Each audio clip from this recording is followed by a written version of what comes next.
ஆதி பகவன் முதற்றே உலகு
வணக்கம்.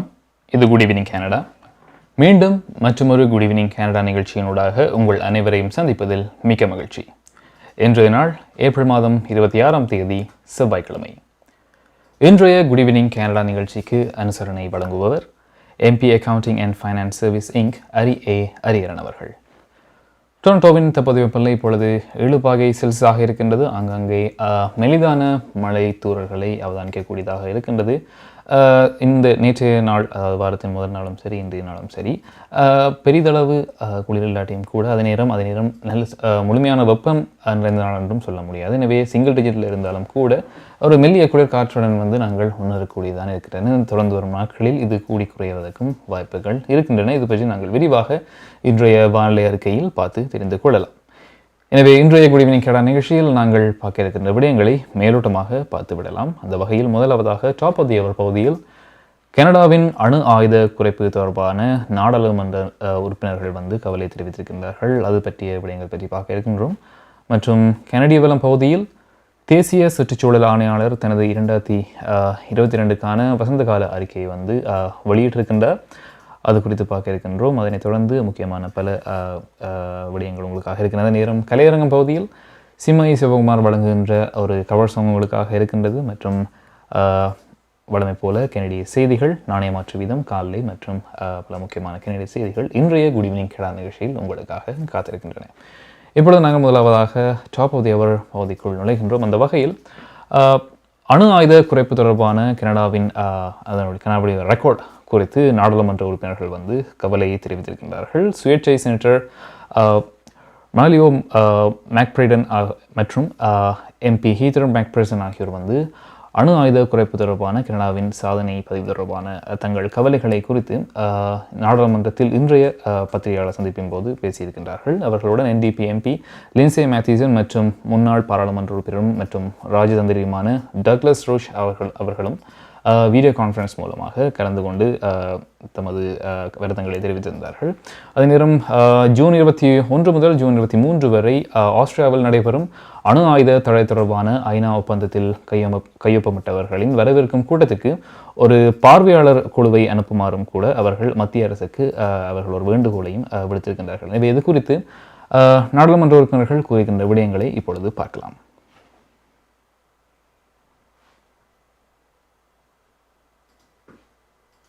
We'll be very brief this morning, but the purpose of our being here today is to send a polite, urgent, and very firm request to the Government of Canada to include parliamentarians and young leaders here in this country in the first meeting of the states parties to the relatively new UN Treaty on the prohibition of nuclear weapons that is going to take place in Vienna from June 19th to the 22nd. We have heard nothing from our government, about any participation of an observer delegation. There is no threat as great to the human race and to the planet as nuclear warfare. We cannot continue to ignore this as this serious threat. We have ample evidence from Putin, from North Korea, that this is real, this is imminent, and we must be taking action as a country.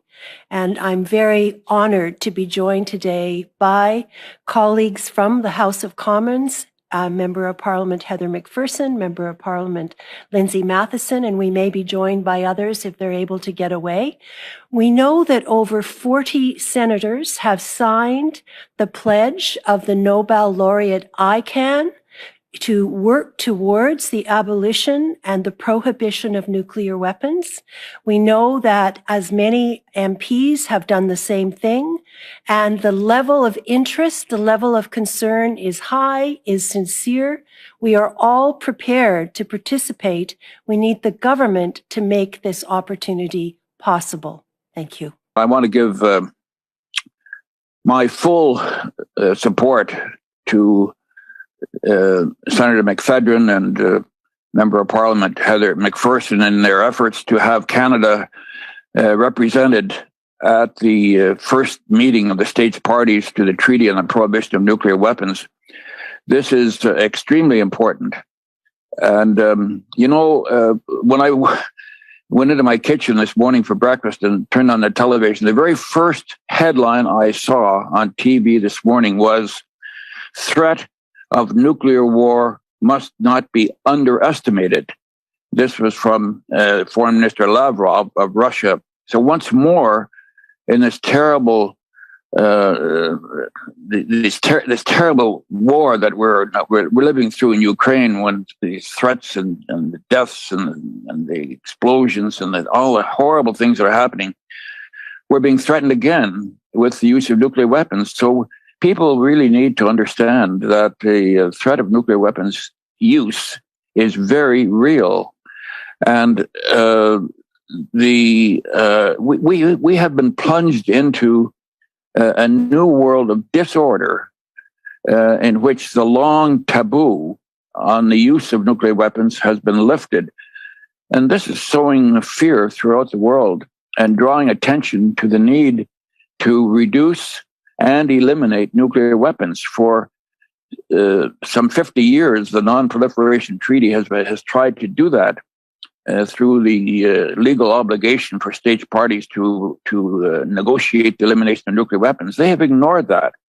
And thus a humanitarian movement sprung up a few years ago, which resulted in negotiations at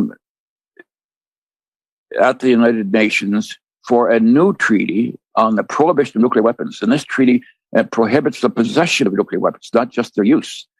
And it was signed by 122 countries. It's now entered into force. It's been ratified by 60 countries. It's very much a living document on the international scene. I think it's also important to recognize that there are members of almost every party within the House of Commons that very much support the work of nuclear disarmament, very much support what we are trying to achieve. And while they were not able to be with us today, their voices have been raised. We have heard their voices, and that they will continue to push within their caucuses, as Lindsay and I will continue to push within our caucus to move towards a nuclear-free world. Because I think now more than ever, we need to recognize, if there is ever a time that the world needs to recognize the importance of nuclear weapon disarmament, of the importance of prohibiting nuclear weapons in the world, it has to be now. It has to be this moment in time where a madman is able to threaten and blackmail the entire planet with the threat of nuclear war. Think of the precedent that sets in terms of global relations. Think about the precedent that sets in terms of going forward.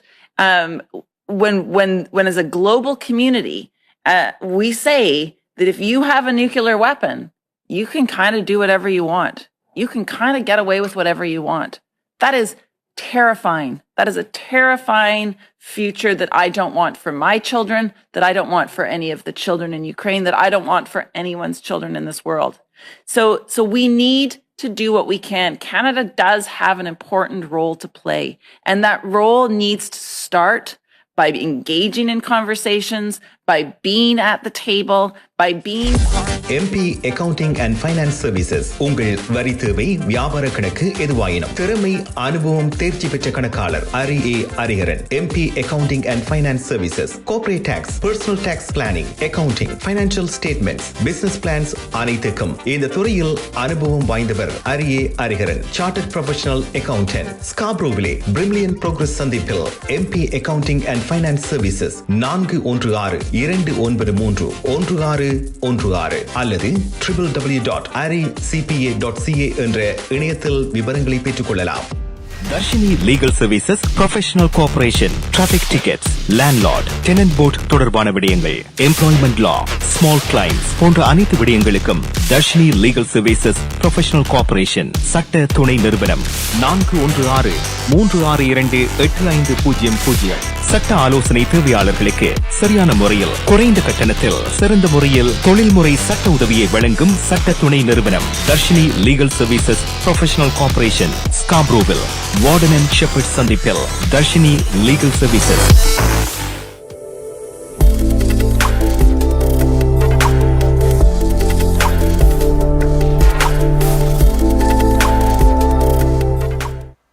Toronto நேரம் 9:13 நேர்கள் good evening Canada நிகழ்ச்சியோடு இணைந்திருக்கின்றீர்கள். இந்த நிகழ்ச்சியை உங்களுக்கு வழங்கிக் கொண்டிருப்பவர் MP Accounting and Finance Service Inc. Ariaran அவர்கள். அணு ஆயுத குறைப்பு தொடர்பான கனடாவுடைய அந்த ரெக்கார்ட் இது குறித்து நாடாளுமன்ற உறுப்பினர்கள் தமது கருத்துக்களை தெரிவித்திருக்கிறார்கள். சுயேட்சை செனட்டர் மெரலோ மேக்பெட்ரன் மற்றும் NDP MP ஹெதர் மேக்பெர்சன் ஆகியோர் நேரடியாக கலந்து கொண்டு தமது கருத்தை வெளியிட்டார்கள். வீடியோ கான்ஃபரன்ஸ் மூலமாக NDP MP லின்சே மேத்யூசன் மற்றும் முன்னாள் பாராளுமன்ற உறுப்பினரும் ராஜதந்திரியுமான டக்ளஸ் ரோஜ் அவர்களும் கூட வீடியோ கான்ஃபரன்ஸ் மூலமாக தமது கருத்துக்களை தெரிவித்திருந்தார்கள். அதில் குறிப்பாக ஜூன் 21 முதல் 23 வரை ஆஸ்திரேலியாவில் நடைபெறவிருக்கும் அணு ஆயுத தடை தொடர்பான ஐநா ஒப்பந்தத்தில் அது தொடர்பாகவும் அதில் கையம்பட்டவர்களின் வரவிருக்கும் கூட்டத்திற்கு ஒரு பார்வையாளர் குழுவையும் அனுப்புமாறும் கூட அவர்கள் தமது வேண்டுகோளையும் அது பற்றிய கருத்துக்களையும் அவர்கள் தெரிவித்திருந்தார்கள். அடுத்தாக இன்று பேசப்படலாமா இருக்கும் இன்னொரு விஷயம் என்று பார்க்கும் பொழுது இந்த ரயசன் பல்கலைக்கழகம் பற்றிய சர்ச்சை கடந்த வருடத்திலிருந்தே ஒரு பேசுபொருளாக பேசப்பட்டது. அதாவது பூர்வீக குடிகளை சேர்ந்த சிறுவர்களுக்கு ஏற்பட்ட அந்த அநீதி மற்றும் அதற்கான துயரம் இதன் காரணமாக தொடர்ந்தும் இந்த ரயசன் பல்கலைக்கழகத்தினுடைய பெயர் மாற்றப்பட வேண்டும் என்ற அழுத்தம் கடந்த வருடத்திலிருந்தே அதனால் அழுத்தம் தொடர்ந்தும் பிறப்பிக்கப்பட்டு வந்தது. பல வாரம் அதுக்கான பெயர்களும் கூட பரிந்துரைக்கப்பட்டன்னு சொல்லலாம். கிட்டத்தட்ட 2600 பொட்டன்ஷியல் நேம் அதுக்கான பெயர்கள் அதுக்கு அனுப்பப்பட்டன. இதில் 22 பெயர்கள் ரெக்கமெண்டேஷன் மூலமாக நாமினேட் செய்யப்பட்டு தற்பொழுது ரயசன் பல்கலைக்கழகம் டொரண்டோ மெட்ரோபாலிட்டன் பல்கலைக்கழகம் என பெயர் மாற்றப்பட்டிருக்கின்றது.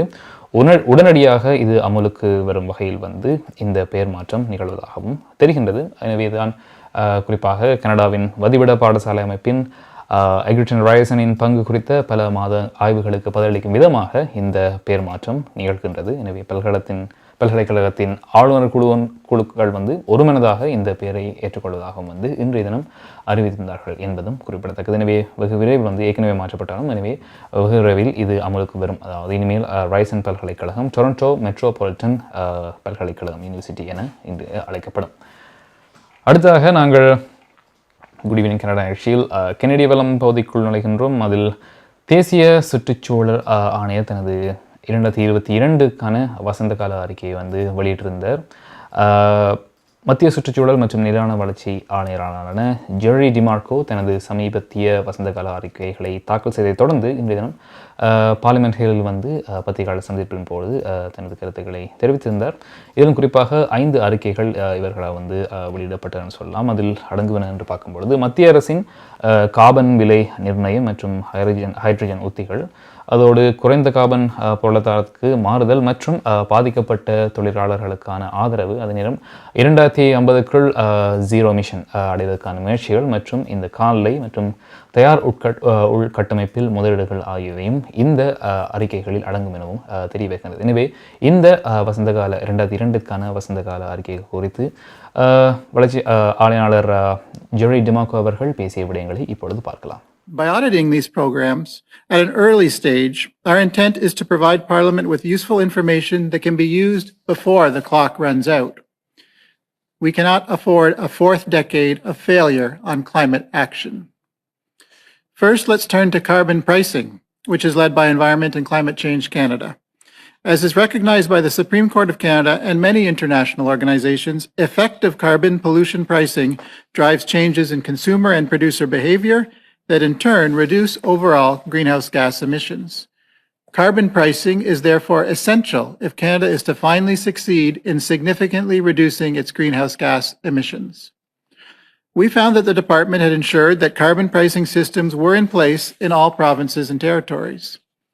In 2021, the department worked to address weaknesses in its initial approach that had allowed some less effective provincial carbon pricing systems to be accepted. However, the department did not fully address some shortcomings that could hinder the overall effort to meet Canada's emission reduction targets. For example, we found that the federal requirements for large emitters continue to undermine the polluter pays principle by approving weaker systems for large emitters in some parts of the country. In addition, Indigenous communities and some groups in society remain disproportionately affected by carbon pricing systems. In the absence of a coordinated federal approach to support a just transition to a low-carbon economy, federal organizations relied on existing mechanisms, such as social assistance programs. These fell short of achieving a just transition for coal workers and the communities where they live. As the coal phase-out is the first of several transitions to a low-carbon economy facing Canadian workers, communities, and governments, there is an opportunity for the federal government to learn from this initial experience to improve future policies and programs. The future will involve changes at a much larger scale than the coal phase-out, so it is essential for Canada to make up for lost time and ramp up its approach to a just transition.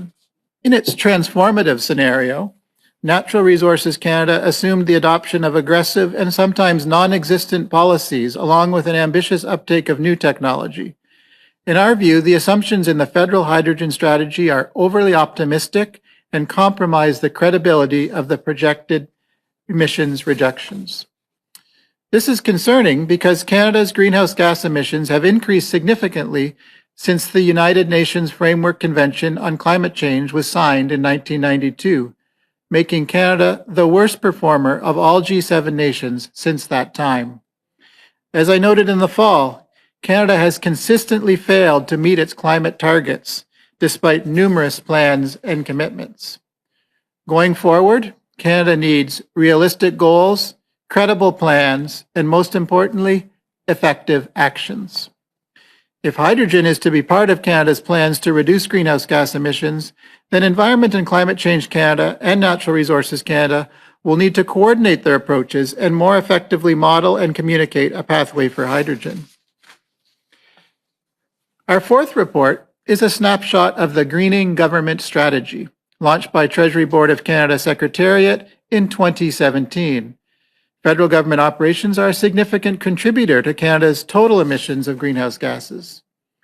We found that the Secretariat had taken initial steps to support department's efforts to reduce the federal government's environmental footprint.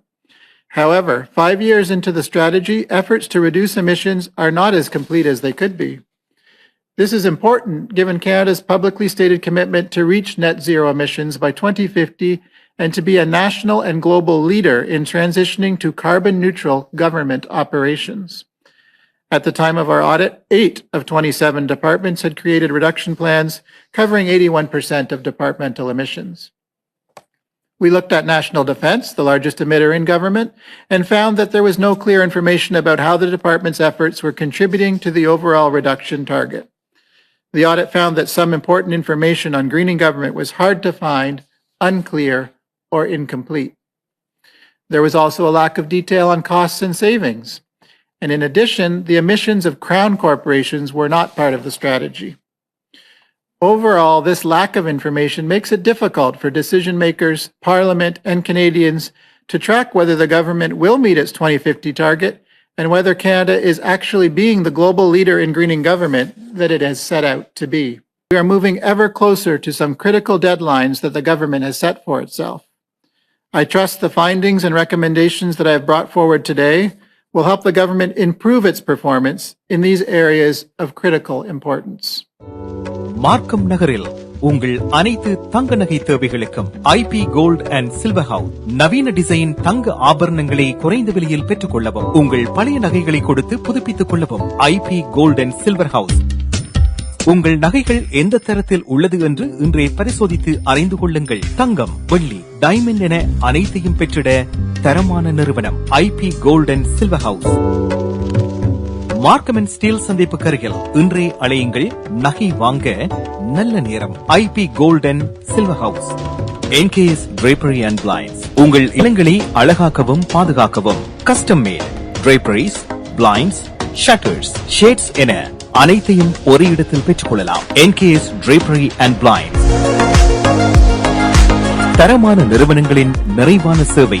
நவீன டிசைன்களை உங்கள் எண்ணம் போல் தெரிவு செய்யலாம். இலவச மதிப்பீடும் செய்து தருகின்றார்கள். NKS drapery and blinds. அலையுங்கள். கேதா 416-321-6420 அல்லது இணையதளம் www.nksdrapery.com.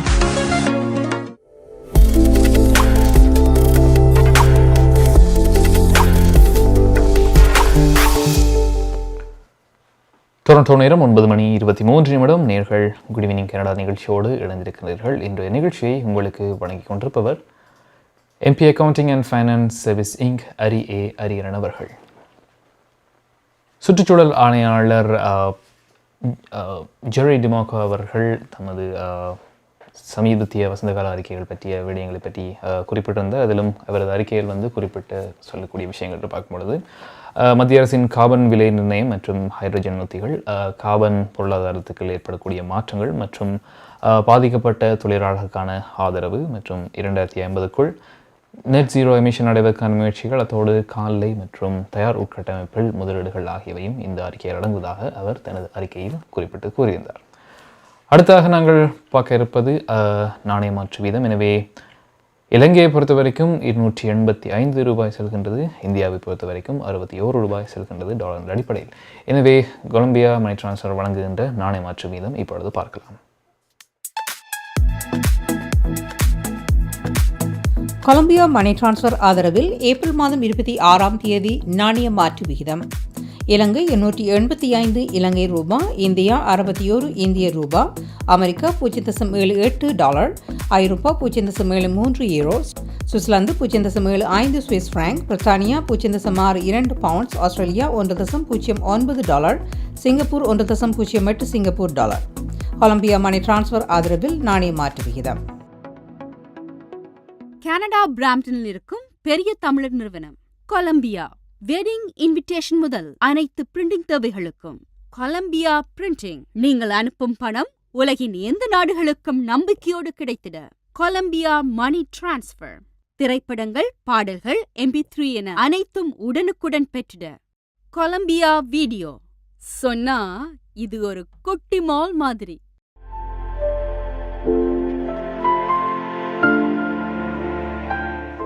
டொரண்டோ நேரம் 9:26 நேர்கள் குட் ஈவினிங் கனடா நிகழ்ச்சியோடு இணைந்திருக்கின்றீர்கள். இன்றைய நிகழ்ச்சியை உங்களுக்கு வழங்கிக் கொண்டிருப்பவர் MP accounting and finance service ink Hariharan அவர்கள். நாணய மாற்று வீதம் பார்த்தோம். கனடாவில் கோவிட் தொற்றின் காரணமாக ஏற்பட்ட மரணங்கள் எண்ணிக்கை தற்பொழுது 39,000 அண்மைக்கின்றது இன்று மாலை வரைக்கும் கூட 38,901 பேர் வந்து தொற்றின் காரணமாக மரணமடைந்திருக்கின்றார்கள். இவை மொத்தமாக. அதேவேளை வைத்தியசாலையில் தொடர்ந்தும் 6,000க்கும் அதிகமானவர்கள் வந்து தொற்றின் காரணமாக அனுமதிக்கப்பட்டிருக்கின்றார்கள். அதுவும் வந்து அனுளவாக சொல்லப்போனால் நிச்சயமாக 6,412 பேர் என்ற அளவில் வந்து சுகாதார புள்ளி விவரங்கள் வந்து தெரிவிக்கின்றன. எனவே கடந்த 2 வாரங்களில் வந்து வைத்தியசாலையில் அனுமதிக்கப்படுபவர்கள் எண்ணிக்கை வந்து 45%, மரணமடைந்தவர்கள் எண்ணிக்கை வந்து 56%ஆகவும் அதிகரிப்பதையும் வந்து அவதானிக்கக்கூடியதாக இருக்கின்றது. ஒன்டாரியோவை பொறுத்த வரைக்கும் 14 புதிய மரணங்கள் வந்து அறிவிக்கப்பட்டிருக்கின்றன. அதே நேரம் 1,700 நோயாளிகள் வந்து வைத்தியசாலையில் அனுமதிக்கப்பட்டிருக்கின்றார்கள். எனவே இந்த வீதம் என்று பார்க்கும்போது நிச்சயமாக பிப்ரவரி மாதத்துக்கு பிறகு இது ஒரு உயர்ந்த எண்ணிக்கை என்று நிச்சயமாக கூறக்கூடியதாக இருக்கிறது. எனவே 6வது அலையில் நாங்கள் இப்பொழுதும் கூட, அதாவது கொஞ்சம் கொஞ்சமாக இந்த தொற்றுகள் வந்து மீண்டும் அதிகரிக்கும் இந்த நிலையில் கூட வைத்தியர்கள் ஒருபுறம் இதுக்கான விடயங்களை தெரிவித்தாலும் கூட, அதாவது இந்த கழிவுநீரில் கண்டுபிடிக்கப்படுகின்ற இந்த புதிய தொற்றுகள் இதன் மூலமாக இந்த எண்ணிக்கையை வைத்து நீங்கள் கவலை அடைய தேவையில்லை. அதாவது இந்த வைத்தியசாலையில் அனுமதிக்கப்பட்டவர்கள் எண்ணிக்கை தவிர்த்து இந்த கழிவுநீர் மூலமாக கண்டறியப்படுகின்ற அந்த தொற்றின் அதிகரிப்பு பற்றி நீங்கள் கணக்கெடுக்க தேவை. என்றால் அதை நீங்கள் பார்க்கும்போது நிச்சயமாக அதனுடைய எண்ணிக்கையும் அதிகமாக இருப்பதால் அதை கண்டு நீங்கள் பயப்பட தேவையில்லை. ஓரளவு இதனுடைய வைத்தியசாலையில் சேர்க்கப்படுவதன் எண்ணிக்கை வரும் வாரங்களில் குறைவதற்கான வாய்ப்புகளும் இருப்பதாகவும் வந்து அவர்கள் தெரிவிக்கின்றார்கள். அடுத்ததாக நாங்கள் பார்க்க இருப்பது ஒன்டாரியோ லிபரல் தலைவர் ஸ்டீவன் டெல்டூகா முதியோர் உத்தி, அதாவது சீனியர் ஸ்ட்ராட்டஜியை வந்து அறிவித்திருக்கின்றார். இது ஹோம் கேர் ஃபர்ஸ்ட் என்ற அணுகுமுறையை எடுக்கும் மற்றும் 2028ஆம் ஆண்டுக்குள் லாப நோக்கமற்ற நீண்டகால பராமரிப்பை அகற்றுவது கொண்டமாக, அதாவது லாபமற்ற நீண்டகால பராமரிப்பை அகற்றுவது தொடர்பாகவும் இந்த நோக்கமாக கொண்டுள்ளது என்பதும், இந்த நீண்டகால பராமரிப்பு மூலமாக மூத்தவர்களை நிறுவனமயமாக்குவது வந்து 20ஆம் நூற்றாண்டின் மிகப்பெரிய தவறுகளில் ஒன்று என்று கூட அவர் வந்து சுட்டி காட்டியிருக்கின்றார். அதே நேரம் இந்த நீண்டகால பராமரிப்பு குடியிருப்பாளர்கள் குறிப்பாக முந்தைய அலைகளில் வந்து COVID-19 தொற்றுப்பை வந்து பெரும்பாலும் வந்து பாதிப்பை எதிர்கொண்டிருந்தார்கள். அவர்களுக்கான அந்த கட்டுப்பாடுகளும் வந்து அவர்களுடைய அந்த லாங் டர்ம் கேர் ஹோமில் வந்து அதுக்கான கட்டுப்பாடுகளும் அதிகமாகவே இருந்தன. இதுக்காக இராணுவத்தை கூட ஒரு காலகட்டத்தில் அளிக்க வேண்டிய சூழ்நிலையும் வந்து ஏற்பட்டது வந்து குறிப்பிடத்தக்க விஷயம். அதாவது சரியான ஊட்டச்சத்து மற்றும் நீரேற்றம் இல்லாமல் கூட பாதிக்கப்பட்ட குடியிருப்பாளர்களினுடைய அவர்களுடைய அந்த விவரங்களும் கூட ஒரு கடுமையான அறிக்கையை வந்து வெளியிட்டிருக்கின்றது. எனவே தற்சமயம் இது வந்து ஓரளவு சமச்சீரான நிலையத்துக்கு வந்தாலும் கூட இந்த நிலைமை பற்றி, அதாவது இந்த ஹோம் கேர் ஃபர்ஸ்ட் அணுகுமுறை எடுக்கும் இந்த நோக்கம் பற்றி லிபரல் தலைவர் ஸ்டீஃபன் டெல்டூகா இந்த விடயங்கள் பற்றி, அதாவது இந்த சீனியர் ஸ்ட்ராட்டஜி பற்றி கூறுகின்ற விடயங்களை பற்றி இப்பொழுது பார்க்கலாம். This revolution in seniors care that we are here to talk about today. And of course, I think about my own parents, Margaret and Benny. My mom and dad are just in their early 80s now.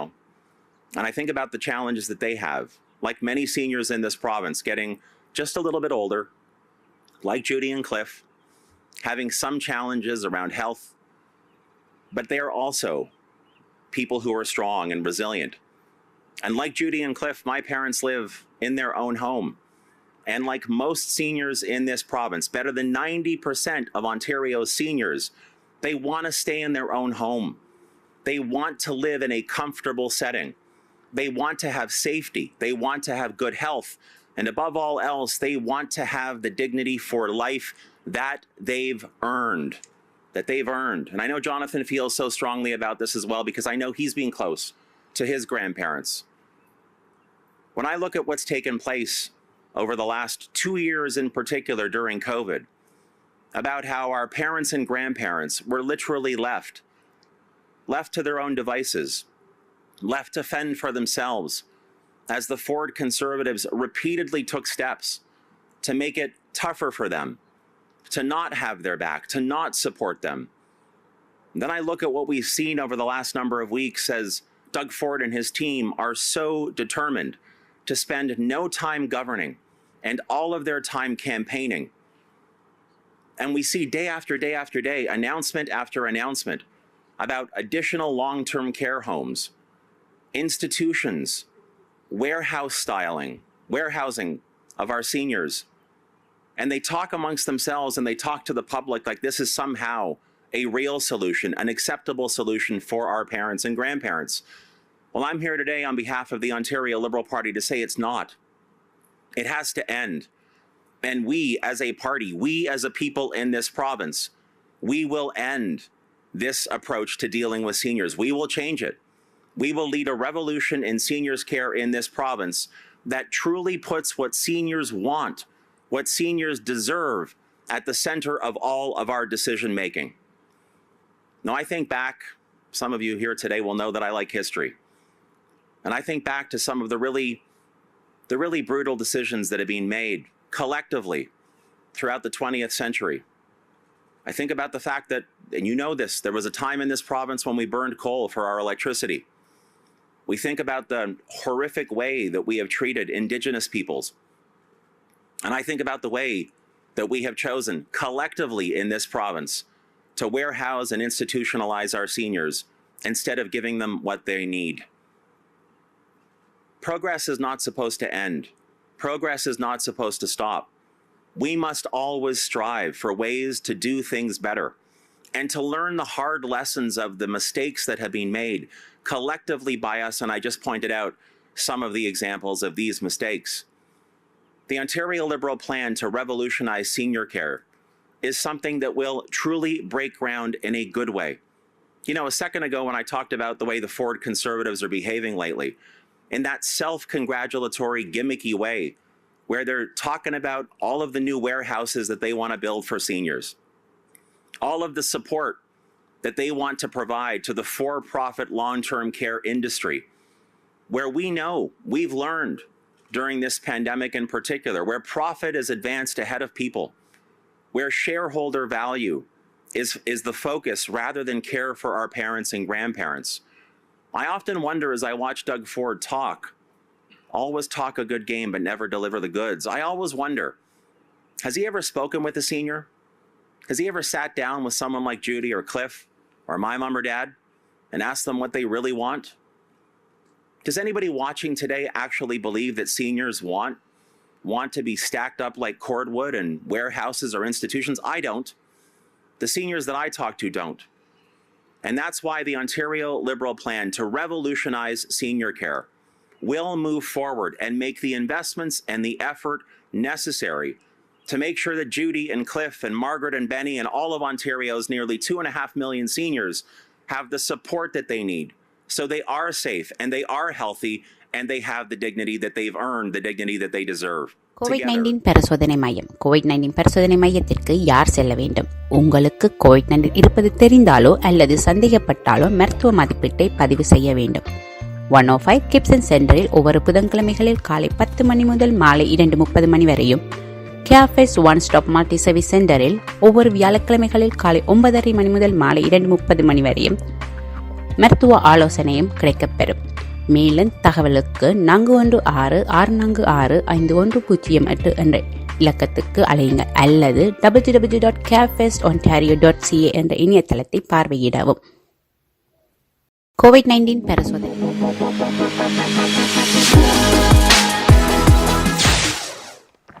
Toronto நேரம் 9:34 நேர்கள் good evening Canada நிகழ்ச்சியோடு இணைந்திருக்கின்றீர்கள். இந்த நிகழ்ச்சியை உங்களுக்கு வழங்கி கொண்டிருப்பவர் MP Accounting and Finance Service Inc. Ariaran அவர்கள். ஒன்டாரியோ லிபரல் தலைவர் ஸ்டீவன் டெல்டூகா அவர்கள் சீனியர் ஸ்ட்ராட்டஜி, அதாவது முதியவர்கள் மூலமாக ஏற்படுத்தப்படுகின்ற இந்த நீண்டகால பராமரிப்பு மூலமாக வருகின்ற இந்த லாப நோக்கம், அது பற்றிய குற்றச்சாட்டுகள் மற்றும் நீண்டகால பராமரிப்பு மூலமாக முதியோரை நிறுவனமயமாக்குவது 20ஆம் நூற்றாண்டின் ஒரு மிகப்பெரிய தவறுகள் என்றும், அதாவது முதியவர்கள் வீட்டில் வைத்து சரியான முறையில் பராமரிக்கப்பட வேண்டியவர்கள், லாப நோக்கத்துடன் இந்த நீண்டகால பராமரிப்பு மையங்கள் செயற்படுவது பற்றிய இந்த கண்டனங்களையும் அவர் தெரிவித்திருந்தார். அதே நேரம் முடிந்த வரைக்கும் 2028க்கு முதல் இந்த விடயங்கள் பற்றி இந்த விஷயங்கள் எல்லாம் முழுமையாக அகற்றி தனது முழுமையான முயற்சியில் ஈடுபடப்படுவதாகவும், அதாவது இந்த ஹோம் கேர் ஃபர்ஸ்ட் என்ற இந்த நோக்கத்திற்காக இந்த முயற்சியில் ஈடுபடுவதாகவும் லிபரல் தலைவர் ஸ்டீஃபன் டெல்டூகா அவர்கள் குறிப்பிட்டு கூறியிருந்தார்கள். அடுத்ததாக நாங்கள் பார்க்க இருப்பது பிரதமர் ஜஸ்டின் ட்ரூடோ அவர்கள் இராணுவத்தில் இனவெறி குறித்த அறிக்கை கொடுத்து அதே நேரம் அவசரகால சட்டத்தின் பயன்பாடு குறித்த விசாரணை பற்றியும் இன்றைய தினம் மத்திய அமைச்சரவையின் வாராந்த கூட்டத்துக்கு முன்னதாக செய்தியாளர்களிடம் பேசிய போது கூறியிருந்தார். அவரிடம் இது இந்த இனவெறி குறித்த புதிய அறிக்கை பற்றி அவரிடம் கேட்கப்பட்டது. எனவே அதே நேரம் மற்றும் அவசரகால சட்டத்தை அரசாங்கம் பயன்படுத்த குறித்த பொது விசாரணைக்கான அழைப்பு விடுது பற்றியும் அவரிடம் வரவேற்கப்பட்டது. இது குறித்து அவர்கள் பேசிய, அதாவது பிரதமர் ஜஸ்டின் ட்ரூடோ அவர்கள் பேசிய விடயங்களை இப்பொழுது பார்க்கலாம்.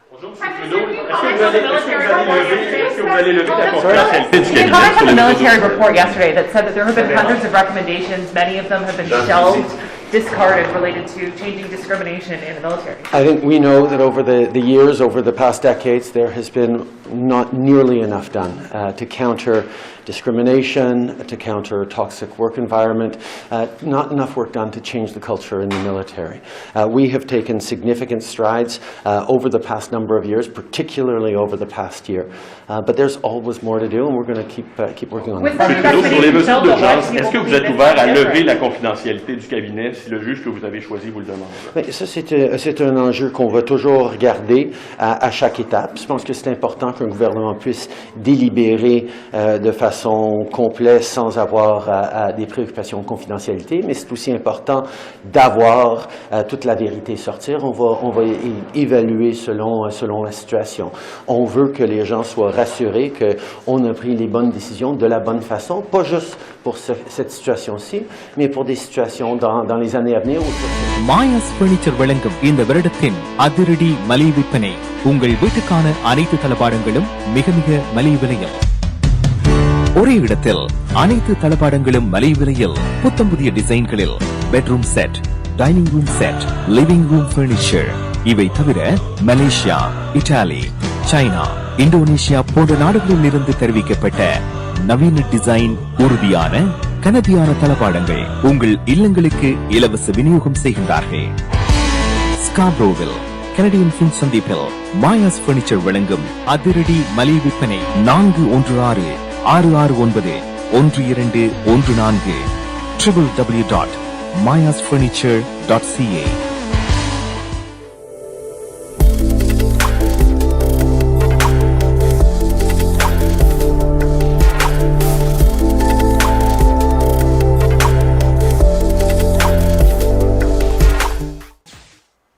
டொரண்டோ நேரம் 9:38 நேர்கள் குட் ஈவினிங் கனடா நிகழ்ச்சியோடு இணைந்திருக்கின்றீர்கள். இன்றைய நிகழ்ச்சியை உங்களுக்கு வழங்கி கொண்டிருப்பவர் MP accounting and finance service ink Hariharan அவர்கள். பிரதமர் ஜஸ்டின் ட்ரூடோ அவர்கள் இராணுவத்தில் இனவரி குறித்த அறிக்கை மற்றும் அவசரகால சட்டத்தின் பயன்பாடு குறித்த விசாரணை பற்றிய விடயங்கள் பற்றியும் அந்த சந்திப்பின் போது கூறியிருந்தார். அதுக்கடுத்ததாக இன்றைய கேள்வி நேரம் பகுதியில், அதாவது நாடாளுமன்றத்தில் இடம்பெற்ற இந்த கேள்வி நேரம் பகுதியில் எதிர்க்கட்சியினால் கேட்கப்பட்ட கேள்விகளும் அவருக்கு பதிலளிக்கக்கூடியதாக இருந்தது. அதில் பஹாமாஸில் உள்ள தனியார் தீவில் 2016 ஆண்டு சர்ச்சைக்குரிய குடும்ப விடுமுறையில் பிரதம மந்திரி ஜஸ்டின் ட்ரூடோ அவர்கள் மேற்கொண்ட விசாரணையை தொடர்ந்து, பிரதமர் ஜஸ்டின் ட்ரூடோ மேற்கொண்ட விசாரணையை தொடர்ந்து RCMP மோசடி குற்றச்சாட்டுகளை சுமத்துவதாகவும் அதன் ஆவணங்கள் காட்டுவதாகவும் அவர் இந்த தனது குறித்த கேள்விகளுக்கு பதிலளிக்கக்கூடியதாக இருந்தது. எனவே இந்த காணொளியை இப்பொழுது பார்க்கலாம். All right. Oral questions. Question oral, the leader of the official opposition.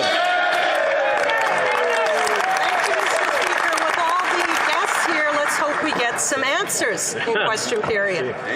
Fraud, Mr. Speaker, fraud on the government. That's the charge the RCMP considered laying against the Prime Minister for taking an exotic holiday as a free gift in 2016. Recent documents show the RCMP knew he committed the illegal act, but they also knew there was a loophole that he could have used. As silly as it might sound, the Prime Minister could have written himself a note, given himself permission to take the holiday. So my question is this: did the Prime Minister give himself permission to take that free holiday in 2016? The Right Honourable Prime Minister. No, Mr. Speaker. This matter was settled years ago when the Ethics Commissioner released the report. While the Conservatives continue to focus on petty politics and on me, we're going to continue to focus on Canadians, on investing in housing across the country, in $10 a day childcare for families, in continuing to lead on world-class investments in fighting climate change. That is what Canadians expect of us. That is what we continue to do. The Honourable Leader of the Official Opposition. Well, Mr. Speaker, there is no statute of limitations on fraud charges, and the Prime Minister is not above the law. Right. The criminal code is clear. The only way the Prime Minister is not guilty of fraud is if the Prime Minister gave himself consent to break the law. That is in the criminal code. This is a clear and a straightforward question. I would like a yes or a no answer. Did the Prime Minister give himself permission to get away with committing a criminal fraud offence? The Right Honourable Prime Minister. No, Mr. Speaker. The RCMP looked into this matter and no political interference was around it. They came to their own conclusion. There was nothing to pursue. Further, those findings were independently verified by two separate third parties. Despite what the Conservative Party appears to be attempting, politicians do not interfere with the operations of the police in this country. This matter was thoroughly reviewed and closed years ago.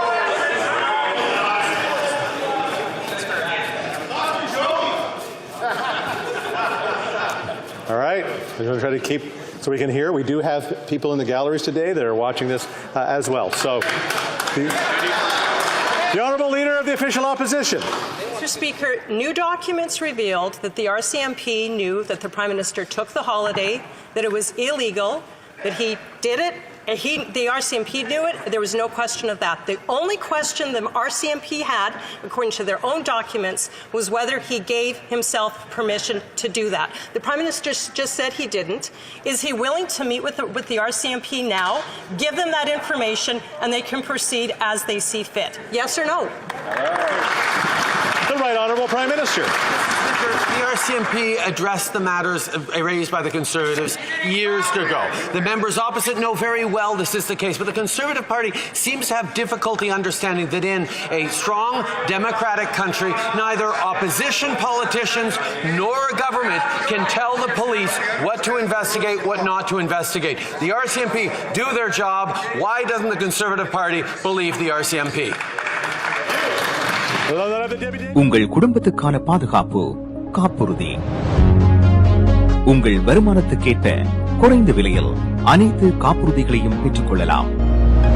ஆயுள் காப்புறுதி, மருத்துவ பரிசோதனையற்ற காப்புறுதி, கொடிய நோய்களுக்கான காப்புறுதி, இவற்றோடு குழந்தைகளுக்கான கல்வி சேமிப்பு, டிராவல் இன்சூரன்ஸ், குரூப் இன்சூரன்ஸ் என அனைத்தையும் பெற்றுட லைஃப் 100 இன்சூரன்ஸ் அண்ட் இன்வெஸ்ட்மெண்ட்ஸ் இத்துறையில் பல வருட கால அனுபவம் கொண்ட தமிழர் நிறுவனம். அழையுங்கள் ஸ்ரீதரன் துரைராஜா 416-321-2500. மேலதிக விவரங்களுக்கு life100.ca.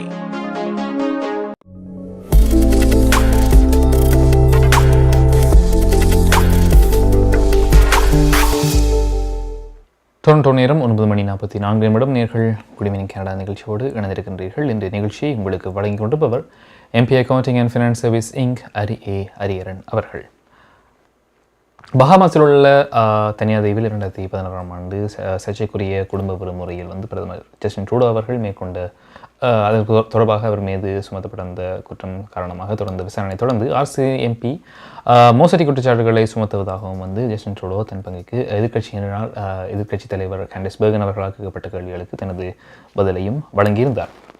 அடுத்ததாக நாங்கள் குட் ஈவினிங் கனடா நிகழ்ச்சியில் பார்க்க இருப்பது காலை. எனவே நாளை முக்கியமான கனடா நகரங்களில் காலை எப்படி போகின்றது என்று இப்பொழுது பார்க்கலாம். Home life future reality ink வீடு விற்பனை முகவர் மற்றும் புரோக்கரேஜ் செல்வா வெற்றிவேல் ஆதரவில் ஏப்ரல் மாதம் 27ஆம் தேதி புதன்கிழமை நிலவும் காலநிலை. டொரண்டோவில் அதிகூடிய வெப்பநிலை 6 பாகை செல்சியஸ், குறைந்த வெப்பநிலை 0க்கு கீழே 1 பாகை செல்சியஸ். நாளைய நாள் பனிப்பொழிவதற்கான சாத்தியக்கூறுகள் உண்டு. ஆட்டோவாவில் அதிகூடிய வெப்பநிலை 6 பாகை செல்சியஸ், குறைந்த வெப்பநிலை 3 பாகை செல்சியஸ். நாளைய நாள் பனிப்பொழிவதற்கான சாத்தியக்கூறுகள் உண்டு. மான்ட்ரியலில் அதிகூடிய வெப்பநிலை 6 பாகை செல்சியஸ், குறைந்த வெப்பநிலை 0 பாகை செல்சியஸ். நாளைய நாள் மழை பொழிவதற்கான சாத்தியக்கூறுகள் உண்டு.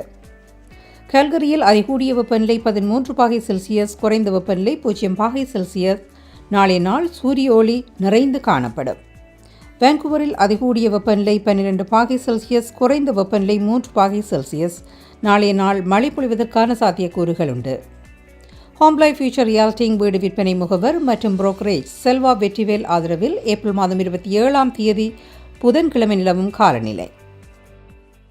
உங்கள் வாழ்க்கையின் வெற்றிக்கு ஹோம் லைஃப் ஃபியூச்சர் ரியாலிட்டியில் இணையுங்கள். Top 5 home life brokerage in Canada. Broker of record Selva வெற்றிவேலின் அனுபவ பட்டறிவுடன் கூடிய பயிற்சி. 600க்கும் மேற்பட்ட முகவர்கள். நமது சமூகத்தில் 1000க்கும் மேற்பட்ட முகவர்களை உருவாக்கிய பெருமை. 4000 சதுர அடி பரப்பில் ஒரே கூரையின் கீழ் private lending, mortgage, investment, law firm, in house training, networking events, seminars, இன்னும் பல. ரியல் எஸ்டேட் துறையில் உங்களை அடுத்த நிலைக்கு உயர்த்திட ஹோம் லைஃப் ஃபியூச்சர் ரியாலிட்டி.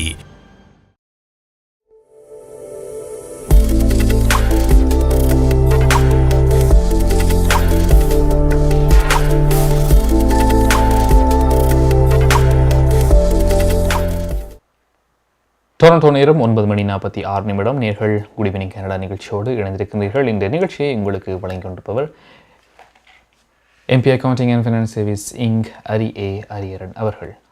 காலை அறிக்கையை பார்த்தோம். எனவே நாளையை பொறுத்த வரைக்கும் நியமான இடங்களில் இன்றைய நாளோடு ஒப்பிடும்போது குளிர் கொஞ்சம் அதிகமாக இருப்பதாக இருக்கும். இருந்தாலும் கூட சிங்கிள் டிஜிட்டில் தான் இருப்பதாகவும் தான் வானிலை அறிக்கைகள் பெரும்பாலான நகரங்களில் தெரிவதாக இருக்கின்றது. அடுத்ததாக நாங்கள் குட் ஈவினிங் கனடா நிகழ்ச்சியில் பார்க்க இருப்பது கனடிய செய்திகளை வழங்குகின்ற துஷ்யந்தி குணரட்னம்.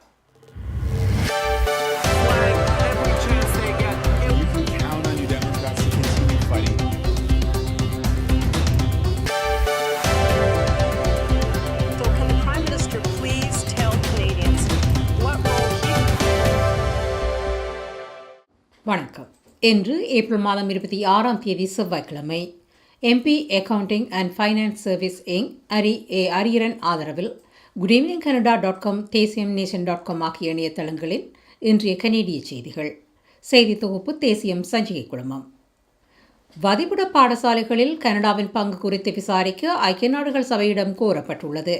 வதிவிட பாடசாலைகளுடன் தொடர்புடைய மனித உரிமை மீறல்களில் கனடாவின் பங்கு குறித்த விசாரணையை ஆரம்பிக்குமாறு முதல் குடிகள் சபையின் தலைவர் ரோஸ் ஆன் ஆர்ச்சிபால்ட் கூறினார். பழங்குடி மக்களின் உரிமைகள் குறித்த ஐக்கிய நாடுகள் சிறப்பு அறிக்கையாளர் இந்த விசாரணையை முன்னெடுக்க வேண்டும் என அவர் வலியுறுத்தினார். நியூயார்க்கில் உள்ள ஐக்கிய நாடுகள் தலைமையகத்தில் நடைபெற்ற ஐக்கிய நாடுகளின் நிரந்தர மன்றத்தின் 21வது அமர்வில் அவர் இந்த கோரிக்கையை விடுத்தார். ஐக்கிய நாடுகள் மனித உரிமைகள் ஸ்தானிகர் அலுவலகத்திற்கு எழுத்துப்பூர்வ கோரிக்கையையும் ஆர்ச்போல்ட் அனுப்பியுள்ளார். இந்த நிலையில் இந்த விடயத்தில் ஐக்கிய நாடுகள் விசாரணையை கனடா தடுக்காதென கனேடிய நீதியமைச்சர் டேவிட் லாமெத்தி தெரிவித்துள்ளார். கனடாவின் முக்கிய பங்கு குறியீடு இன்று 300 புள்ளிகளுக்கு மேல் இழந்தது. இதன் காரணமாக கனடாவின் முக்கிய பங்கு குறியீடு 3 மாதங்களில் மிக குறைந்த நிலைக்கு சென்றது. தொழில்நுட்பத் துறையில் ஏற்பட்ட ஒரு பெரிய வீழ்ச்சி, உலக பொருளாதார வளர்ச்சியை குறைப்பது குறித்த கவலைகள் காரணமாக இந்த இழப்பு எதிர்கொள்ளப்பட்டது. S&P TSX கூட்டு குறியீடு 321.08 புள்ளிகள் அல்லது 1.5% குறைந்து 20,690.81 இன்றைய நாளை முடித்தது. அமெரிக்க டாலருடன் ஒப்பிடும்போது நேற்று 79.38 இருந்த கனேடிய டாலர் இன்று 78.38 குறைவடைந்தது. ரஷ்யாவின் உக்ரைன் மீதான ஆக்கிரமிப்புக்கு பதிலடி கொடுக்கும் வகையில் கனடாவும் அமெரிக்காவும் தொடர்ந்து அதிகபட்ச அழுத்தத்தை பிரயோகிக்கும் என கனேடிய வெளியுறவு அமைச்சர் மெலனி ஜோலி தெரிவித்துள்ளார். உக்ரைனில் அடுத்த கட்ட நடவடிக்கைகள் குறித்து விவாதிக்க கனேடிய அமெரிக்க வெளியுறவு அமைச்சர்கள் இன்று மெய்நிகர் வழியாக சந்தித்தனர். உக்ரைனுக்கான தற்போதைய ஆதரவு, நேட்டோவுடன் இணைந்து செயல்படுவது உள்ளிட்ட முன்னுரிமைகள் குறித்து இருவரும் இன்று விவாதித்ததாக அமைச்சர் ஜோலி ஒரு அறிக்கையில் கூறினார்.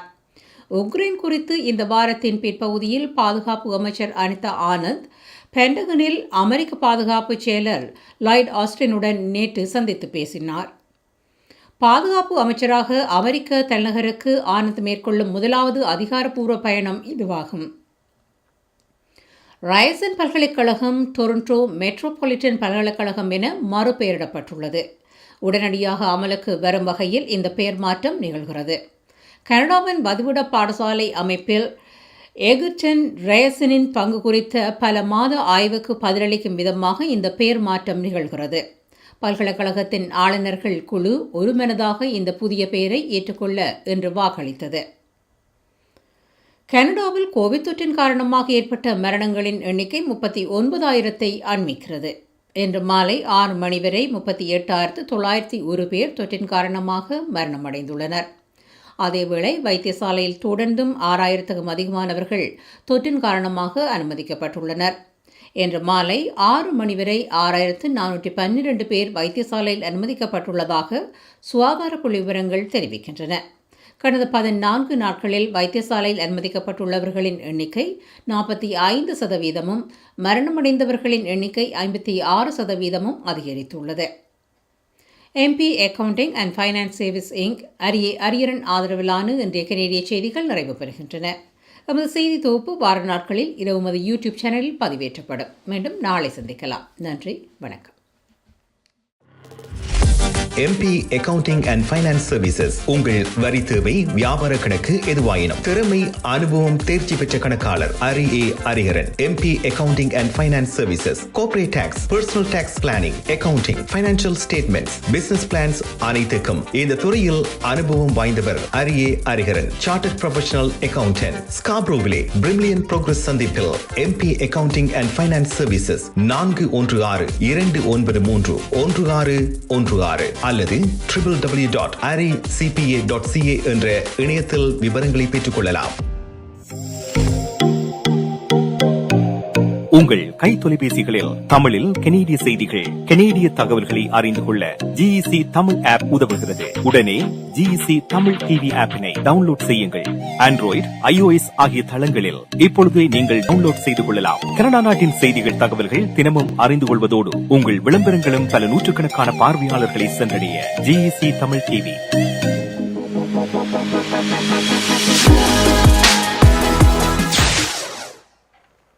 டொரண்டோ நேரம் 9:52 நீங்கள் குடிவினிங் கனடா நிகழ்ச்சியோடு இணைந்திருக்கிறீர்கள். கனடிய செய்திகள் பார்த்தோம். எனவே இத்துடன் இன்றைய குடிவினிங் கனடா நிகழ்ச்சி நிறைவு பெறுகின்றது. இன்றைய நிகழ்ச்சியை உங்களுக்கு வழங்கியிருந்த MP Accounting and Finance Service Inc. Hariharan அவர்கள்.